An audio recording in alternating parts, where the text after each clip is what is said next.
Ito yung panahon na magkaisa ang Pilipino. Magkaisa tayo para kay Tatay Digong. Nakikiusap po ako, manghinahon po tayo. Huwag po tayo gumawa ng bagay na ibabalik sa atin. Mga Pilipino, magkaisa po tayo para kay Tatay Digong. Importante muna ang kalusugan, kaligtasan, at kalayaan ni Tatay Digong. Buong Pilipinas po, nangungulila. Duterte! Duterte!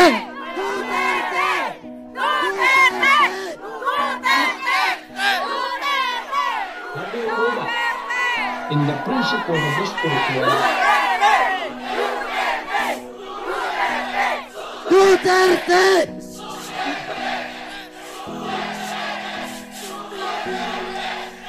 Kung narinig lang tayo ni Tatay Digong ngayon, alam na alam niya na gaano natin siya kamahal.